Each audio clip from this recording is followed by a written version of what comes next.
Olá, seja bem-vindo a mais um episódio do Café em Prosa Podcast. Esse que é o nosso podcast voltado aí para a cafeicultura e principalmente os cafés especiais.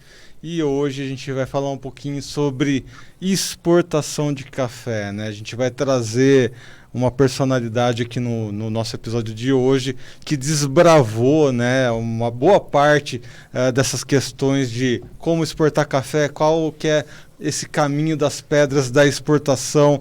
É uma pessoa que esteve muito ligada ali com o comércio exterior, né, com esses passos tão difíceis que são exportar uma commodity, exportar um alimento para fora do país. Mas antes da gente começar o nosso episódio, né, trazer aqui a minha companheira de podcast aqui de sempre, Virgínia Alves. Olá, Erickson. Olá a todos que nos acompanham em mais um episódio. Aquele recadinho básico que vocês já estão acostumados. Nós estamos em todas as mídias digitais, plataformas. Estão para passar lá no Notícias Agrícolas, no Instagram, no YouTube, para seguir, para você continuar acompanhando o nosso trabalho. E vamos embora, Erickson. E hoje a gente traz aqui a presença do Edgar Bressani, que atualmente ele está num novo projeto que é o Coffee Soul, mas ele tem outros projetos aí, passou por diversas cafeterias, tem uma longa história aí de desbravar, né, o mercado exterior.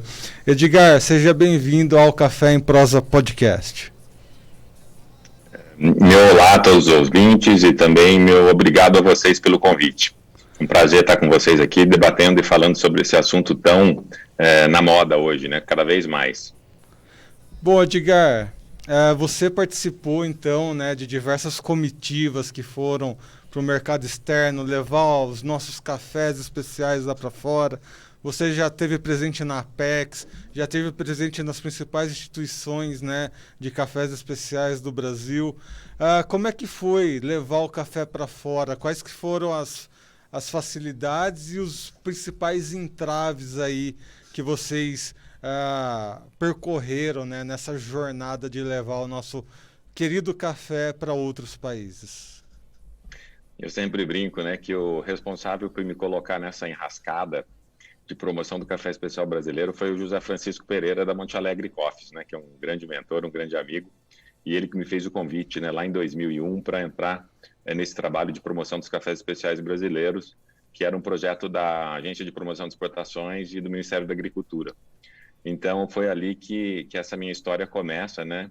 E eu largo a carreira diplomática para me tornar um embaixador do café brasileiro, viajando o mundo com comitivas brasileiras, né? Que a gente visitava os países consumidores, conhecendo as necessidades dessas empresas e o que os países tinham como preferência em sabores. E também trazíamos muitas comitivas para o Brasil, né? Esse era o início ali, um movimento que a BSA abraçou. Ela foi fundada em 91, né, e com todo um trabalho. Ela era um clube meio exclusivo, né, de associados, até que quando eu entro em 2001, já venho com uma proposta que era um pedido da ministra Doroteia Werneck, que estava então à frente da Apex, e também do ministro Pratini de Moraes, que fosse dada uma dimensão maior a ela, que ela fosse aberta aos produtores brasileiros como um todo, para que a gente pudesse fazer essa mudança, essa quebra de paradigma, né, de mostrar que o café brasileiro não deixava nada a desejar a outros cafés. Um trabalho que tinha iniciado há 10 anos, mas que toma um novo rumo com a condução desse plano do Ministério da Agricultura e da Apex, com essas ações todas. Então, foi, acho que, um trabalho que foi importante na minha carreira, porque me fez conectar com muita gente, conhecer, né, visitar muitos países, entender como que cada país estava em relação aos cafés especiais, em que momento, né, os compradores estavam. A gente tem ainda hoje, em muitos lugares, cafeterias super badaladas, super focadas em alta qualidade. Também temos aquelas cafeterias que trabalham com produto um pouco mais mediano, e não há nada de errado com isso, né? Existem preferências de consumidor. A gente não pode querer empurrar a goela abaixo o café especial para todo mundo, que a gente tem uma conversão, né, desse consumidor, e também a gente tem a questão preço. Não é todo bolso que comporta cafés acima de um certo valor.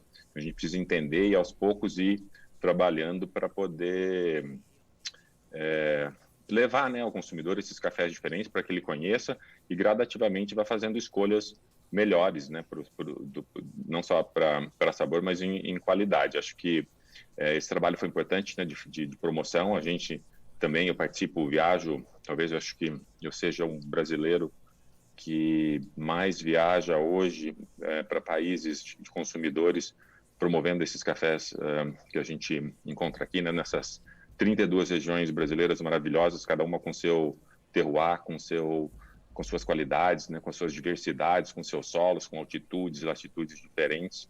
Então, quando você viaja e vê isso, aqui você tem que levar essa missão de contar essas histórias, né? Porque eu sempre falo que cada café conta uma história, conta a história de um produtor. Tem muita gente interessada em conhecer essas histórias. Então, esse trabalho foi importante, que aí sim tem a contribuição das feiras, né? Os produtores brasileiros podem participar de feiras fora do Brasil, feiras apoiadas por essas instituições, né? Organizadas pela BSA, e ali ter uma oportunidade de fazer um cupping, né? Para os clientes e começar a desbravar essas terras, né? Existe hoje muita demanda internacional por bons cafés, e eu vejo que nesses últimos anos as coisas têm mudado muito rapidamente. Novos negócios vêm abrindo em todos os lugares, não só no Brasil, né? Eu acho que a gente, no Brasil, antes, tínhamos poucas marcas de cafés especiais. Vamos falar de um movimento que começa ali nos anos 2000. 2000, tem a primeira ali, não sei se posso falar nomes aqui, mas a gente tem algumas marcas de cafés especiais que começam a surgir, e é todo um movimento que parte daí para o que a gente vê hoje, né? Tivemos sim uma retração de negócios frente a essa pandemia, que acabou atrapalhando um pouco a vida daquelas pessoas que tinham investido, que tinham partido. Tenho amigos aqui na minha cidade, em Ribeirão Preto, que acabaram de abrir na semana que a pandemia chegou, não sobreviveram, né? Acho que não tem estrutura para comportar um aluguel, funcionários, né, e todos os outros custos, máquinas, etc. Mas eu acho que no ano que vem, passada essa pandemia, a gente retoma numa crescente aí muito interessante, com muitas coisas abrindo e o mercado mudando de novo, né? Porque a gente chega não só às grandes cidades, que antes eram as capitais, onde a gente tinha essas principais marcas. Depois a gente começou a ir para cidades grandes, e hoje a gente vai para cidades pequenas.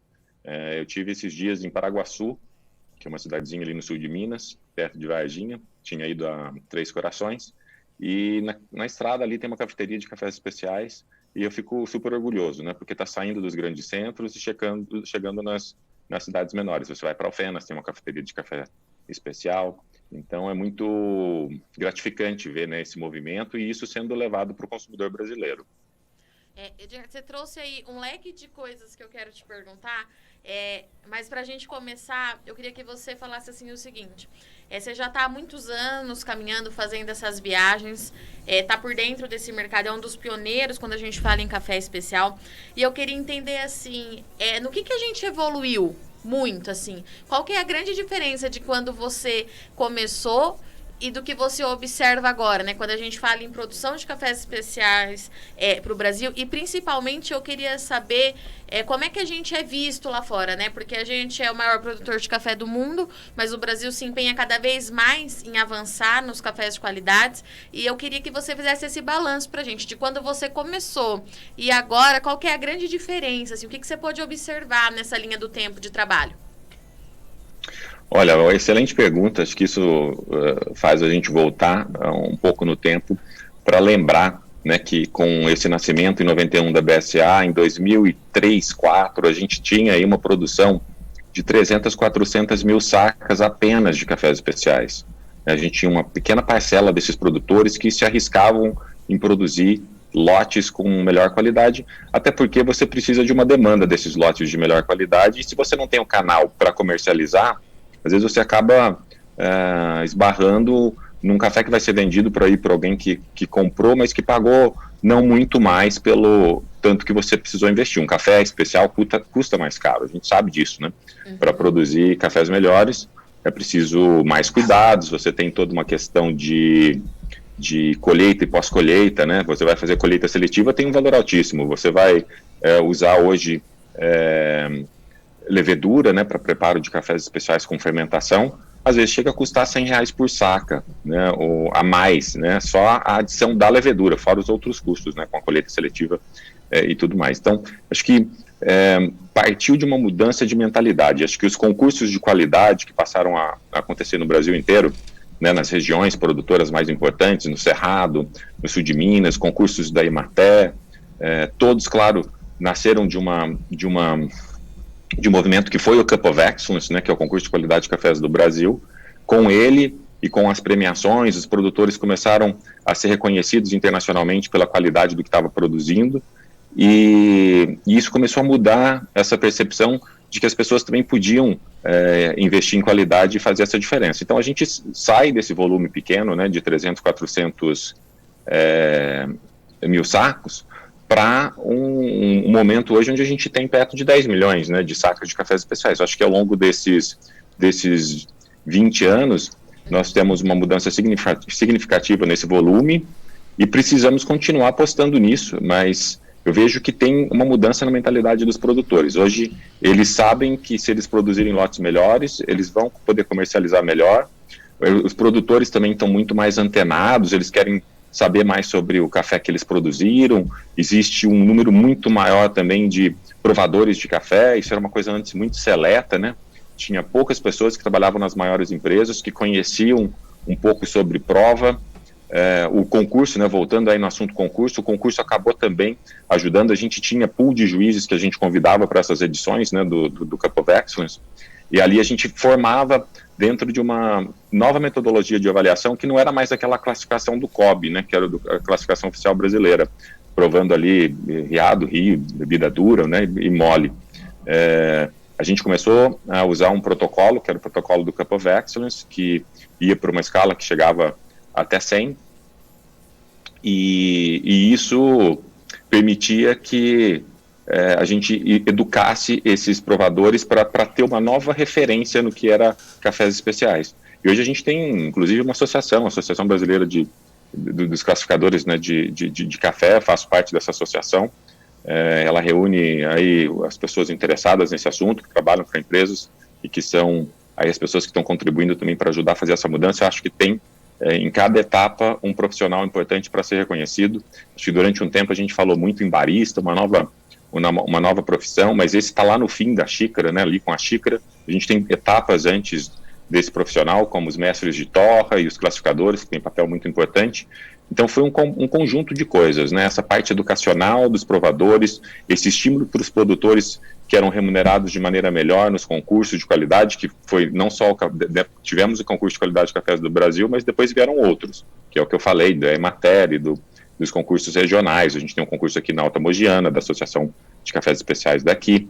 Então, isso tudo foi contribuindo localmente, regionalmente e para o universo Brasil, mostrando que a gente não era mais um produtor só de commodity, né? A gente até começava a usar lá em 2001, 2002, aquele slogan que era One Country, Many Flavors, né? Um país, muitos sabores, que retrata muito essa realidade brasileira, né? Um país de extensões continentais, que tem 32 regiões diferentes, cafés diferentes, solo vulcânico, solo terra roxa. Então acho que tudo isso impregna no café características que são únicas. Então o Brasil é uma potência. Nós não somos apenas o maior mercado, segundo maior mercado consumidor, maior produtor de café do mundo, mas também a gente tem um papel importante até nesse movimento, que é o aumento de consumo nos países ao longo dos próximos anos, quando em 2050 a gente deve precisar de mais de 300 milhões de sacas, né? Então, falando em 300 milhões, se a gente hoje produz pouco mais de 160 milhões de sacas, nós teríamos que quase dobrar a produção mundial de café. E quando a gente fala em dobrar essa produção mundial de café, a gente tem o Brasil como um dos maiores contribuintes, né? Que tem maior potencial, porque tem terra, tem know-how, né? Tem conhecimento, tem tecnologia, tem aqui grandes empresas que trabalham essa parte toda de via úmida, via seca. A gente exporta essa tecnologia para os países. Existe também um trabalho dessa questão tecnológica muito grande, não só nessa parte. Hoje a gente tem até seletora de cereja, né, que seleciona por cor a cereja para escolher aí o fruto ideal, no estágio ideal de maturação, e também temos lá na frente máquinas de expresso que tem um perfil de extração, né, que você consegue controlar a pressão em diferentes segundos da extração, o que cria infinitas possibilidades, né? Então, acho que esse movimento foi importantíssimo, de educação, de união, dessas frentes todas trabalhando junto, para mostrar que o país era diferente, era um país hoje, naquela época, né, já há mais de 30 anos, 2001 quando a gente começa, mas hoje, 2021, a gente tem uma maneira de ser visto lá fora muito diferente. O Brasil é reconhecido pela qualidade que produz, e eu sempre faço essa comparação de que a gente tem vinhos diferentes de outros países, né, do velho mundo, do novo mundo. A gente tem vinhos maravilhosos na Austrália, na Califórnia, na França, na Itália, na Alemanha, em todos os países, no Chile, na Argentina, no Brasil, inclusive, né, tem vários projetos maravilhosos aqui.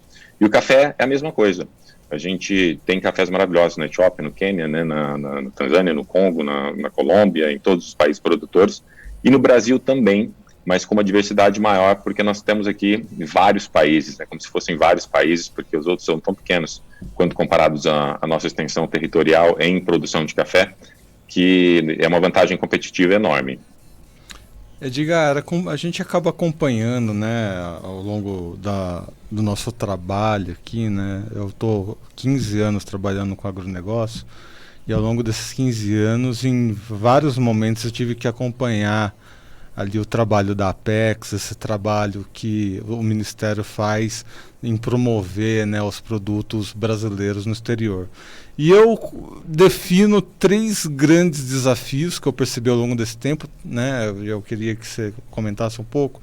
Num primeiro momento houve um grande desafio de marketing, né, quando a gente pensa em café, principalmente com o café colombiano, né? O café colombiano adotou aquela questão do Juan Valdez de uma forma que todos os cafés colocam o selinho do Juan Valdez, como se fossem todos um grande ali conglomerado de Juan Valdez. E se você fosse trazer isso esse mesmo conceito para o Brasil, não ia dar certo, porque tem até um pouquinho de ciúmes ali pelo carinho de ter o seu próprio cafezinho. Não sei se todo mundo adotaria essa metodologia que a Colômbia adotou num determinado momento, né? Temos aí o desafio da pandemia, né, que houve vários gargalos e tudo mais. Container, né, tá faltando container no mundo, né, para transportar café. Enfim, além da pandemia, temos aí as condições climáticas desafiadoras, né, os países cada vez mais acirrados na disputa internacional.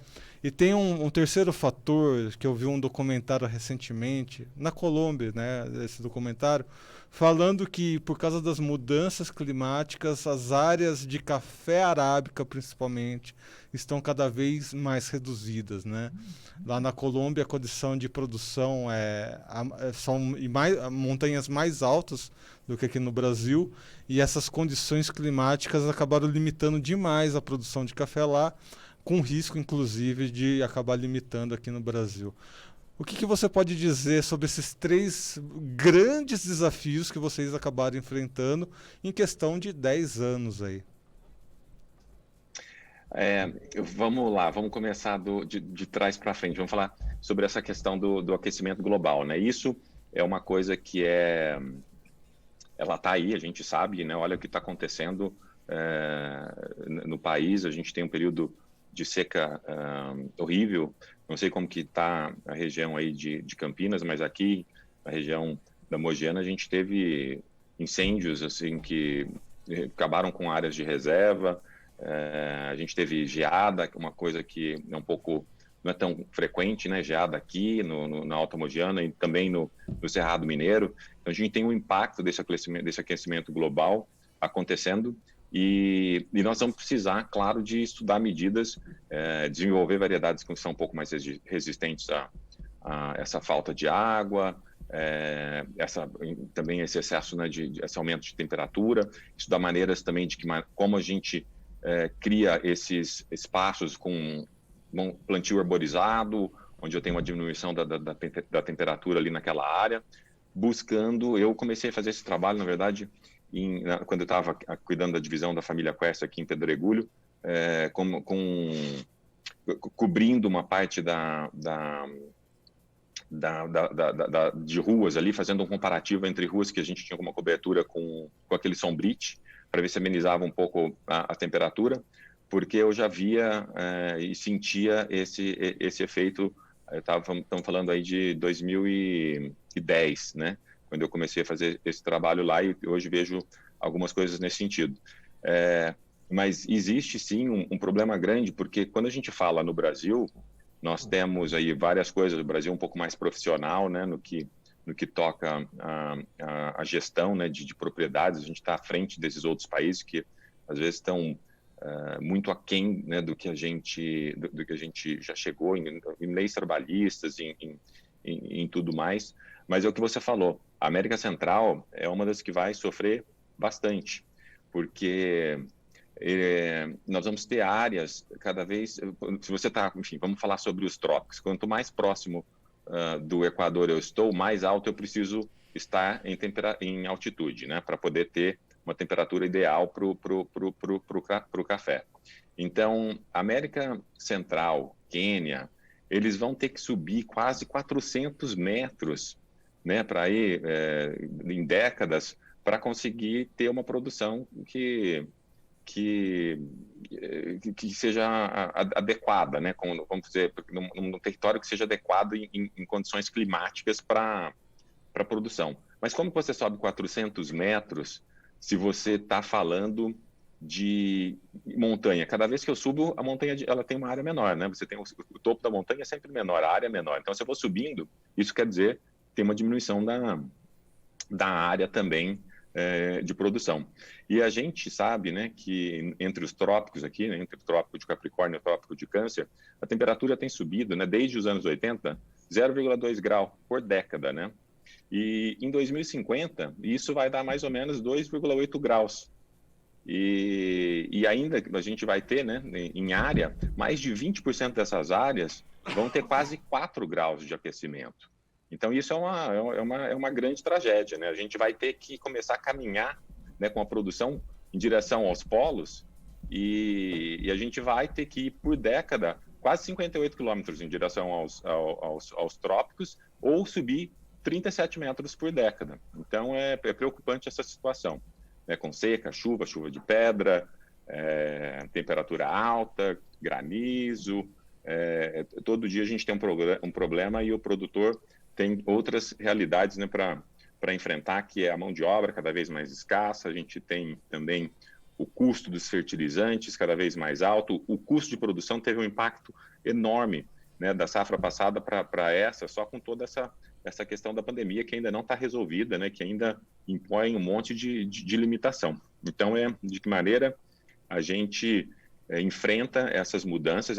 Essas mudanças vêm para todo mundo. Também bato na tecla de que a gente tem hoje utilização, né, irrigação para culturas, e quais culturas vão ter, né, permissão para utilização de água, né? Vão permitir que o café utilize água, ou vão permitir que o arroz e o feijão sejam lavouras irrigadas? Acho que a gente deve ter um novo olhar para isso, né? Porque eu tenho uma concessão para utilização de água que ela vai durar para sempre. Eu acho que quanto mais estranha fica essa situação climática, maior o desafio, maior o problema, e a gente vai ter que lidar com isso sooner or later, né? Mais cedo ou mais tarde. Uma outra questão que você falou, essa questão dos containers, que está caótica, né?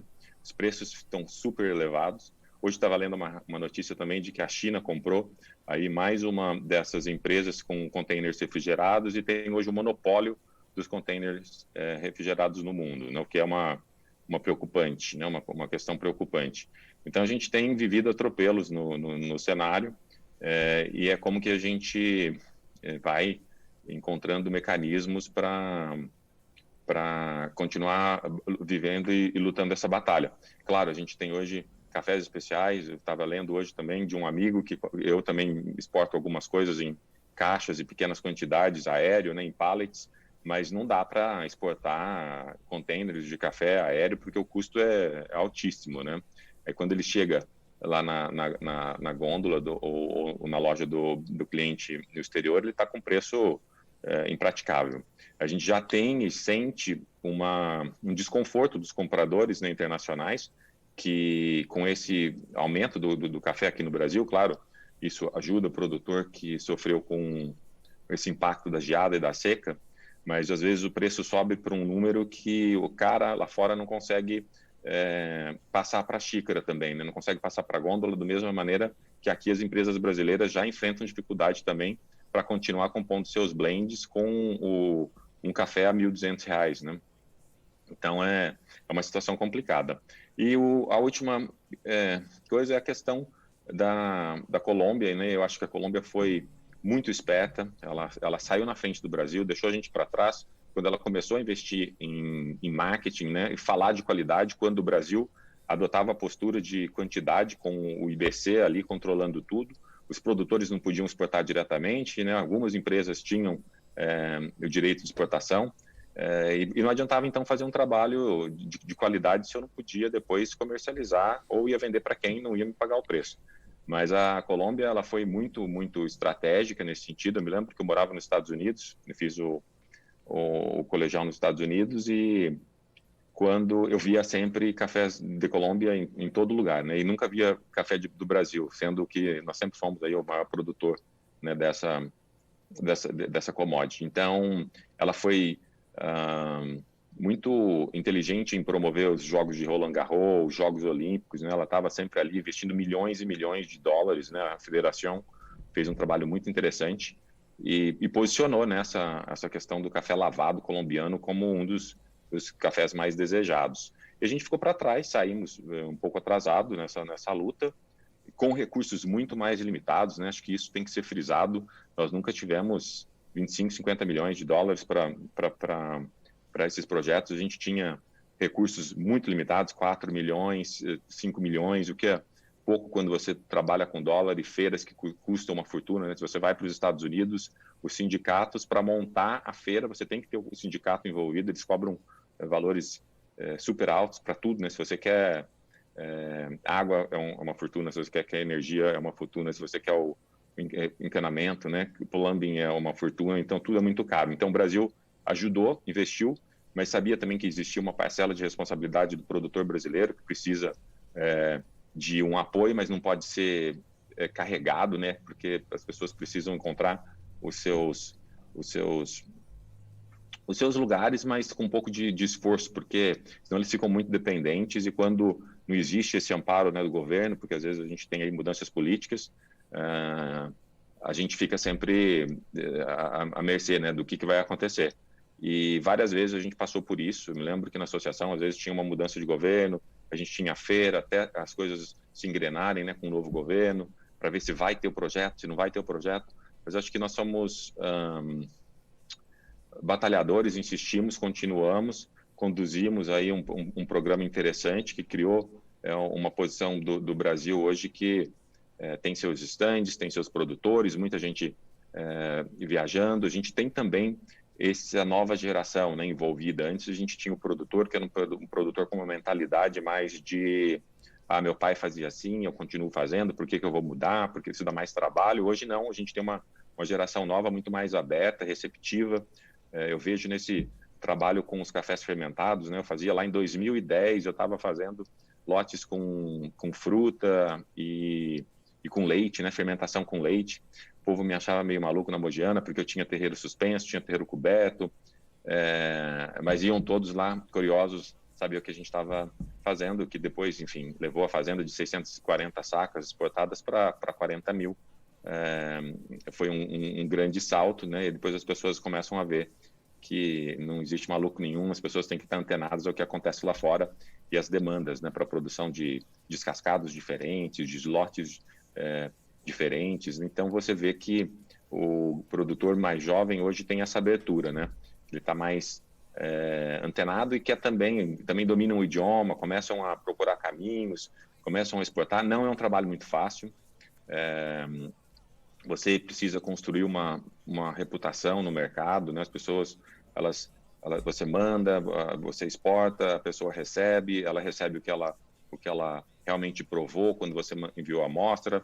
Tem países que nem vão reclamar da qualidade que receberam, porque eles não têm culturalmente, não são de reclamar, eles simplesmente cortam o cliente. Então a gente tem que ter muito respeito para zelar por essa imagem. Acho que é isso que eu prezei sempre na minha carreira, né?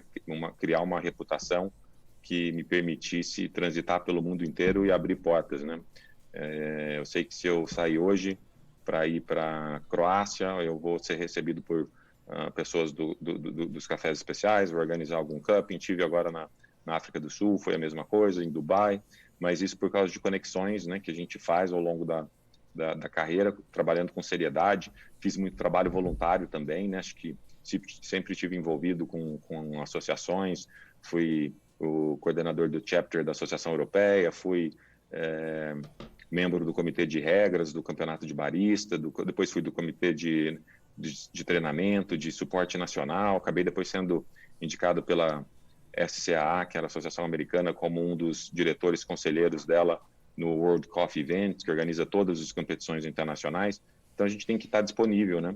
Disponível em ajudar, em partilhar um pouco do que a gente sabe, sem às vezes esperar nada em troca, mas as portas depois vão se abrindo pelas conexões que a gente faz. Então essa mudança de olhar do produtor brasileiro, buscando, correndo atrás, tem ajudado também, né? Então hoje tem muito mais gente produzindo cafés especiais, e é claro que nós não vamos ter de todos esses produtores exportadores, mas a gente tem um mercado interno aquecido, né, com muitas marcas de café nascendo, torrefações pequenas, artesanais, trabalhando muito mais localmente, né?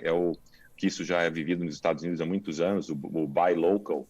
Eu começo a comprar da minha cidade, da minha região, eu começo a gerar oportunidades aqui.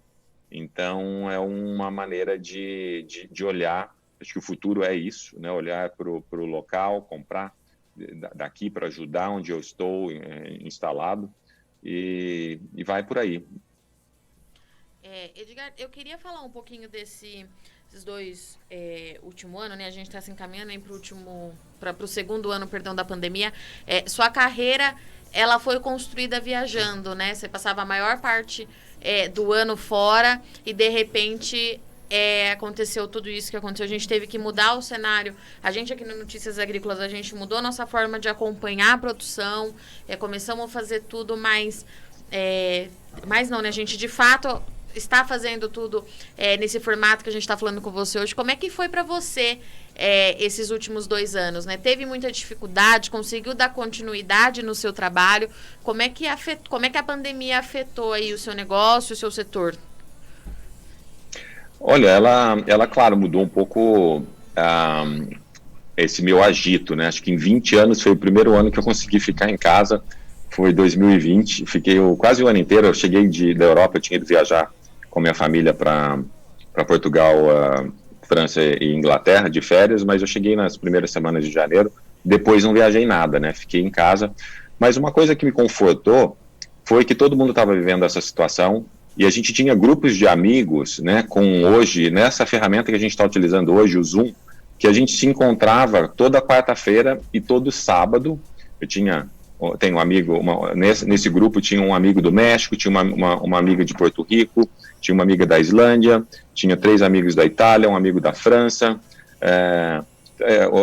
A gente se encontrava e se reunia, tomava um vinho, batia papo, e conversava sobre o que estava acontecendo, como estava a pandemia lá, como que ela estava aqui, como que estava o negócio lá, como que estava o negócio aqui. A gente foi meio que criando força para continuar e trabalhando e mandando amostras. A gente não deixou de dar seguimento no nosso trabalho todos os dias, e ela foi passando. Para mim foi um sabático importante.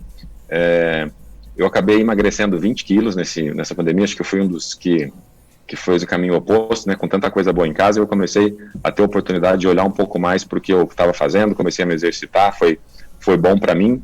Viajei muito menos, mas eu tive um ganho. Acho que passar também um ano com a minha família foi importantíssimo, foi uma coisa que me ajudou a tomar essas decisões, de começar esse novo projeto, o Coffee Soul.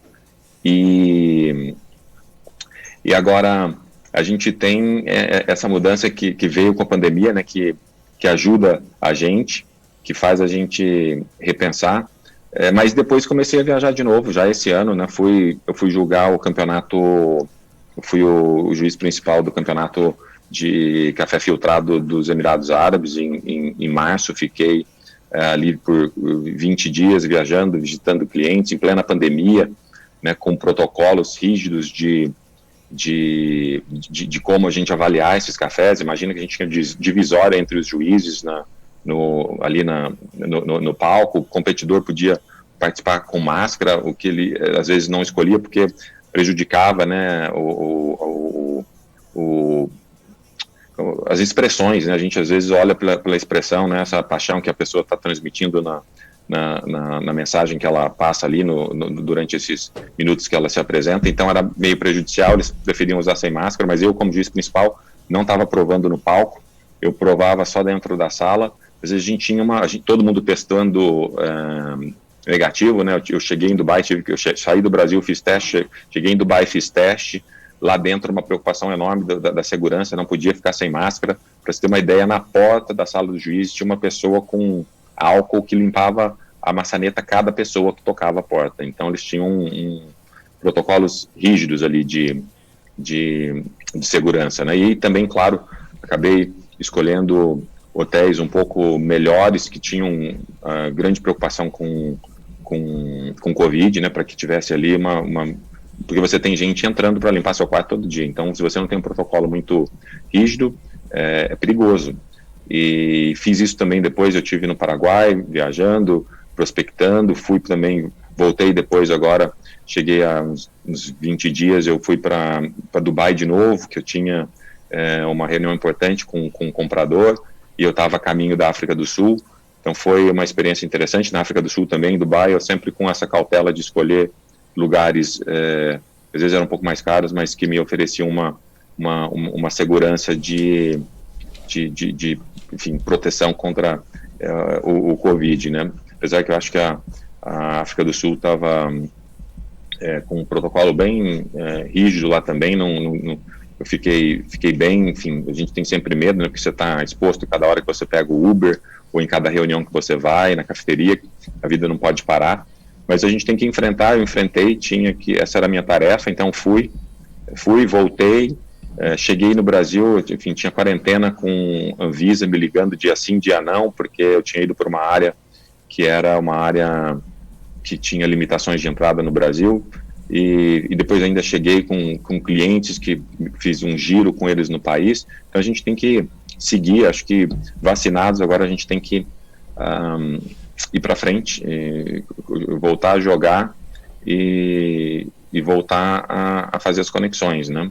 Existe ainda uma dificuldade de viagem para ir para os Estados Unidos. A gente tem ainda que ficar 14 dias fora, né? No México, eu ia até fazer essa passagem para os Estados Unidos, que era para eu estar lá essa semana. Eu viajava, mas eu ficava na Europa Oriental, mas tive que abortar os planos, enfim, as mudanças todas que eu tenho aí à frente com o Coffee Soul, que é meu novo projeto, usar minhas conexões para conectar fazendas e bons cafés em todos esses países que eu tenho um bom relacionamento. E Edgar, para a gente finalizar a nossa conversa aqui, eu vejo o seu trabalho, né, na Latitude, na Capricórnio, agora você com o seu novo projeto, né, o Coffee Soul. E eu vejo que você tem um trabalho que não é tão simples encontrar, pelo menos na internet, né? Que são esses volumes de caixas de 5 ou 10 quilos de café cru, né? Para quem são destinados, né, esse tipo de produto? Por exemplo, eu, né, um simples amante de café, qual tipo de personalidade é destinado? É uma pessoa que quer desejar torrar seu café, fazer ali suas experimentações, ou não? É um destino mais em forma de atacado, né? Um atacado em porções não tão em grande escala, né? Mas já numa certa escala ali, precisa ter CNPJ, enfim. Qual que é o perfil do seu negócio?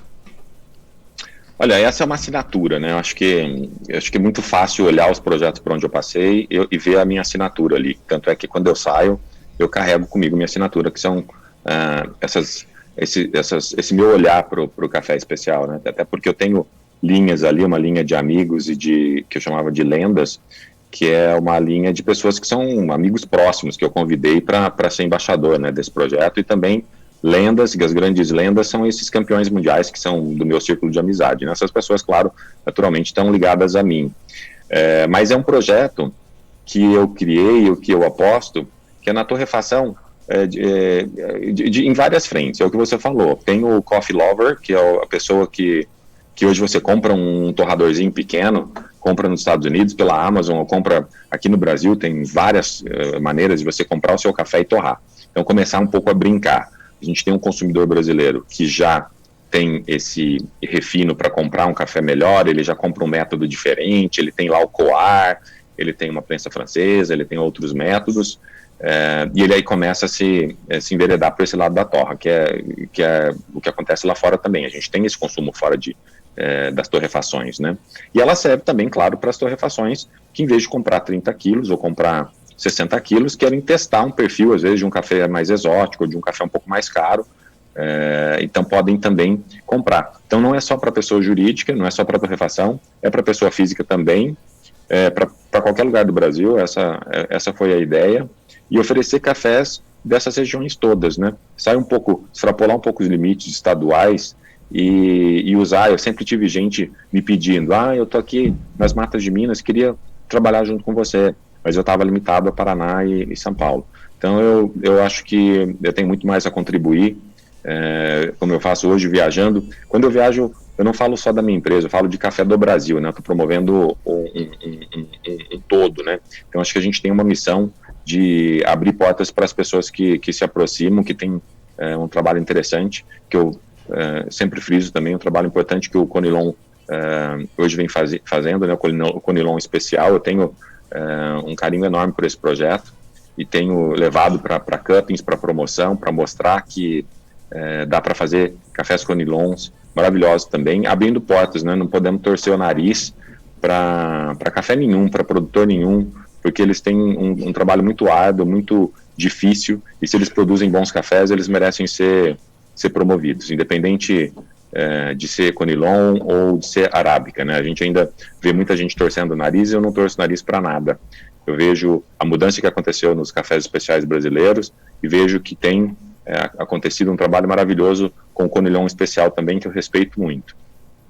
Muito bem. Conversamos aqui então com Edgar Bressani, esse que é uma personalidade aí que alavancou, né, a visão dos cafés especiais brasileiros mundo afora. Edgar, muito obrigado por esse seu trabalho, por essa sua trajetória, né, por trazer e engrandecer o Brasil, o café brasileiro, né, no mercado exterior.